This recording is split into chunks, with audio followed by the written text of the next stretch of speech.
When are you going to let that sorry or I'm sorry that's stuck in your throat go? When you going to let it go? Let's talk.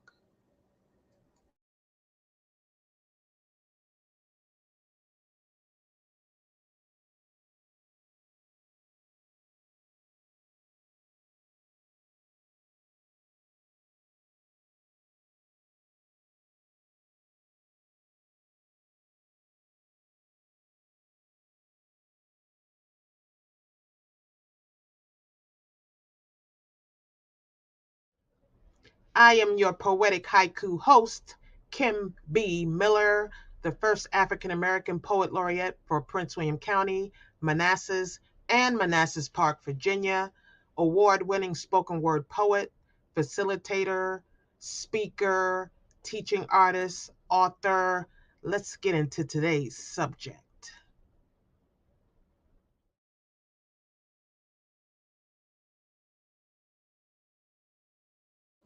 Hey, great people, those watching live and those watching later. So let's get right into it.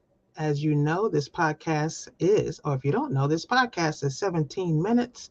Why? Because I'm a lover of haiku, 17 syllable, non traditional haiku, by the way, 17 syllable poetry. And I feel if I can do poetry in 17 syllables, I should be able to do a podcast in 17 minutes. Anyway, here we go. Why don't you let go of that forgiveness that's stuck in your throat? I'm sorry. Why is that so hard for you? They don't deserve it. Who said I'm sorry was ever about deserving?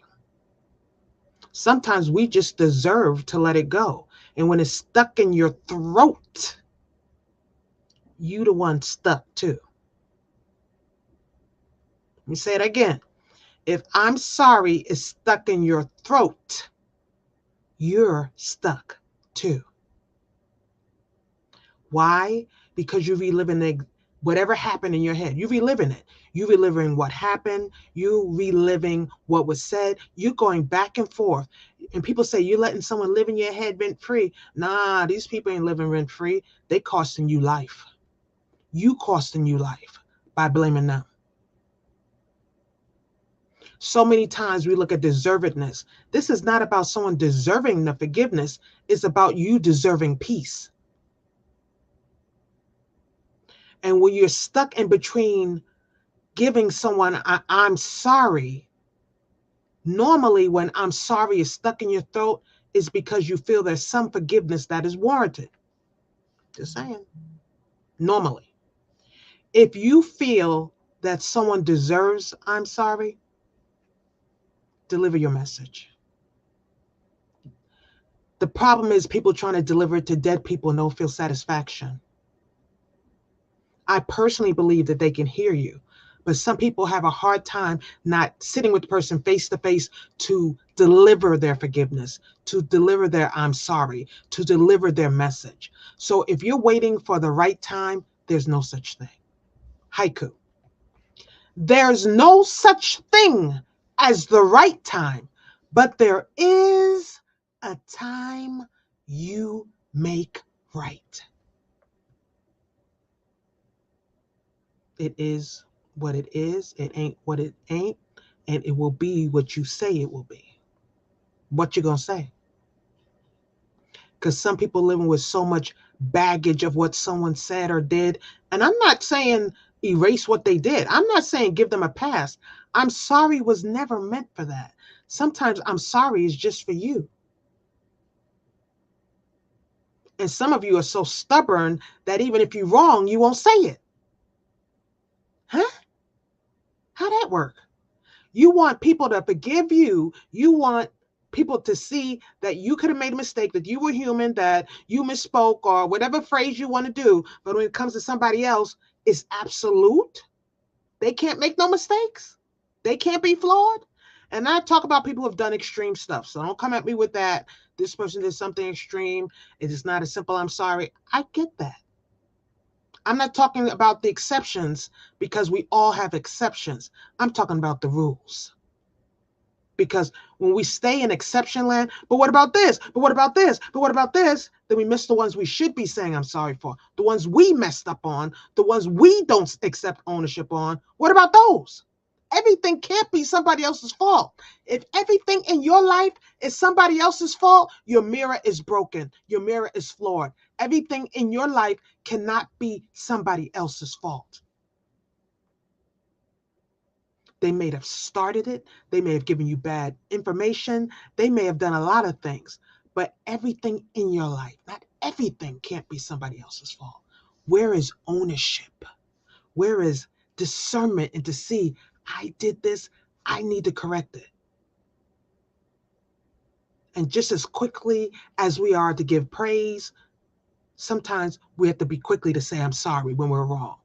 If we're wrong, saying I'm sorry does not make us weak. I don't know where that phrase or that saying or that thought pattern came about. Well, you never hear me say I'm sorry. I ain't the one.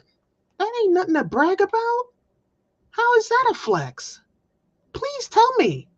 And if you're living with someone gaslighting you with that, I don't say I'm sorry, you just know it. No, I don't know anything. Just like you were clear when you stated something that was wrong, you should be clear when you state your apology. The same for us.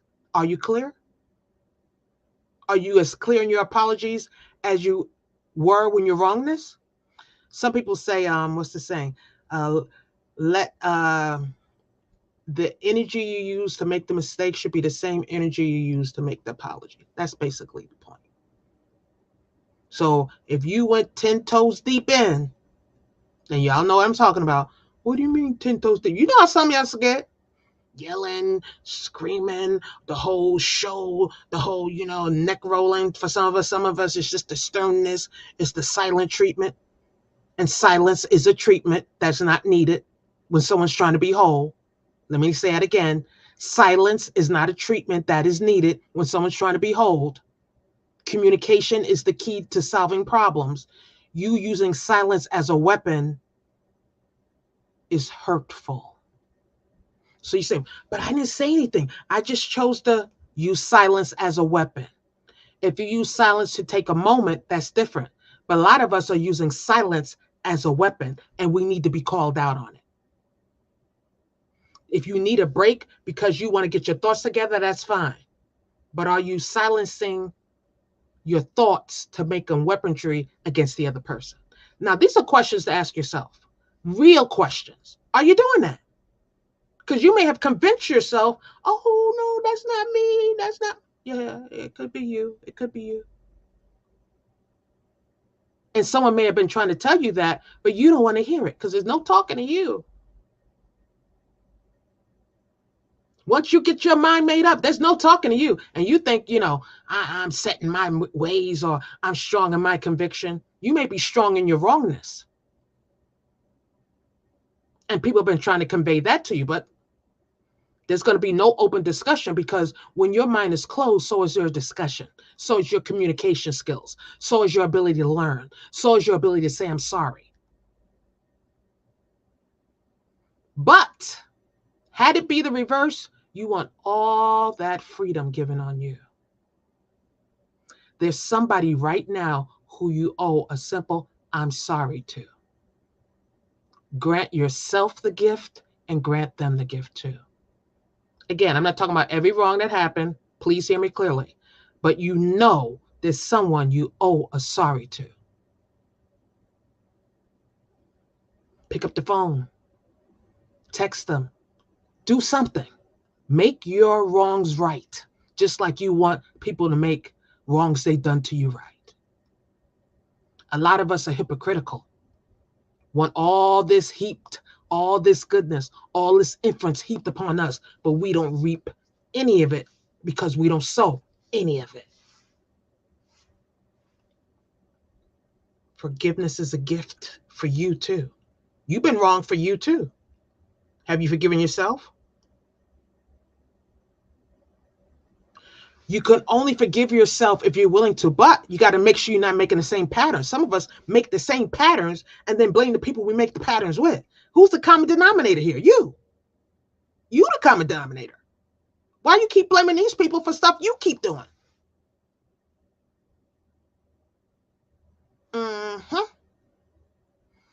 And then there's no one in your life who can tell you the truth because you won't hear the truth because no one can talk to you. You see how it's just like people say it's a cycle? It's not a cycle, it's a circle of destruction you've made for yourself to cocoon yourself into your own lies, into your own story, into your own communication so that no one can talk to you. And now you don't even realize the mistakes that you're making because you cocoon yourself into the I'm not listening to anybody, I'm not getting any inside outside input, I'm staying here, I'm staying firm put in this decision. Nobody can say nothing to me.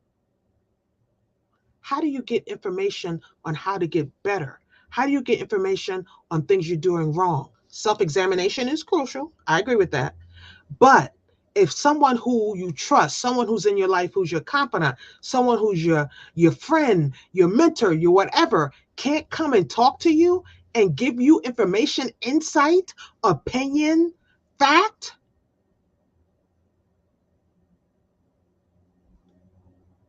come on now. I know I'm doing. I've been doing it for 20 years. Doesn't mean you've been doing it for 20 years right.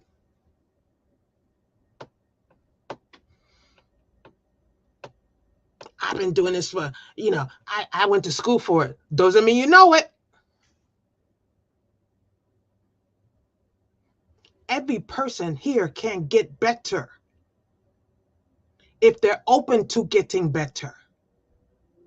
If they're open. But some of us are so closed that we can't even see we're hindering our own growth. And then we blame people for not doing what we think. I played this before, but I just think we need a little reminder.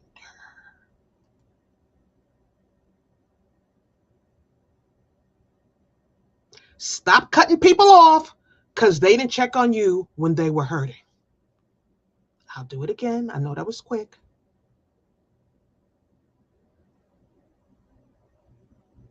Again, I do that haiku often, not because people are mean spirited, but because people get so wrapped up in themselves, they don't realize that someone else is hurting too.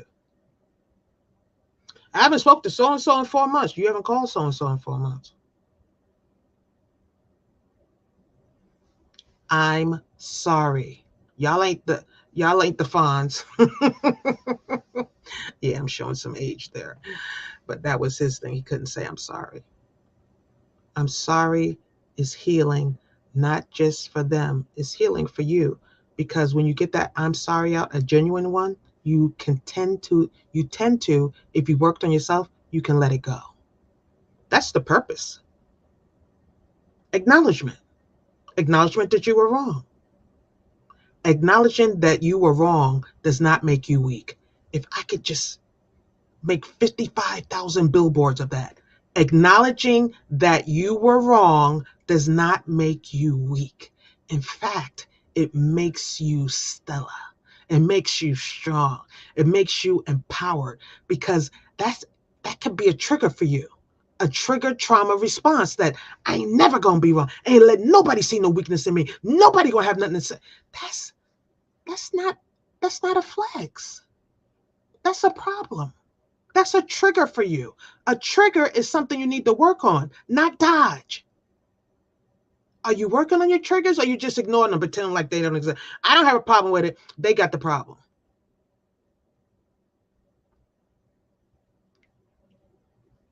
Come on now. Self-examine. Look at who you are. Look at who you aren't. Work on who you want to be. There's going to be times in your life that you made a mistake. We all do. I do it.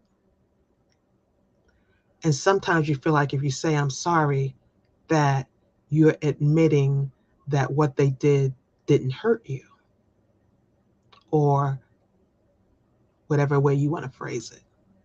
And I'm sorry does not going to cover everything. And I just want people to realize that too. For those of you who have hurt people, your I'm sorry, it may not ever recover from what you caused. That's just an acknowledgement. And the other person has every right to decline it. So don't think after you mustered up the strength and you go to this person and you say, I'm sorry, and they go, I don't accept it. And you go, how dare you? They have the right to not accept your I'm sorry. They have a right to live in their pain. They have a right to live where you put them. Haiku, and this one may not be correct because I don't have this one memorized. Never complain about how one haiku. Never complain about how someone expresses the pain that you caused. They have a right to deal with it in the way they deal with it. And they have a right to decline it. And you have a right to say, I'm sorry, in the best way you know how, and then go and live your life. No matter how you do it, no matter how sincere it is, some people won't accept it. And that is their right too. That's their right. Just because you're genuinely sorry does not mean they have to genuinely accept it. Everybody gets to live at a time in their head, in their life, that's best for them. Maybe later on in life, when at a different place, they'll accept your I'm sorry. And maybe they won't. Maybe they never will. But you have to get at a place of wholeness for you and acceptance for you. That though you're sorry, sorry may not be enough, but it's the only thing you have to get the process of sorry and forgiveness started. It's just a start for some people. It may just be the start for you. But for those of you who've never said it in your entire life, or it's been 10 years or so, re-examine that. I'm sorry is not a sign of weakness. It's a sign of greatness. It shows me that someone is not so big in their mind that they can't say to someone else, I made a mistake. Think about it. Is that you? Think about it.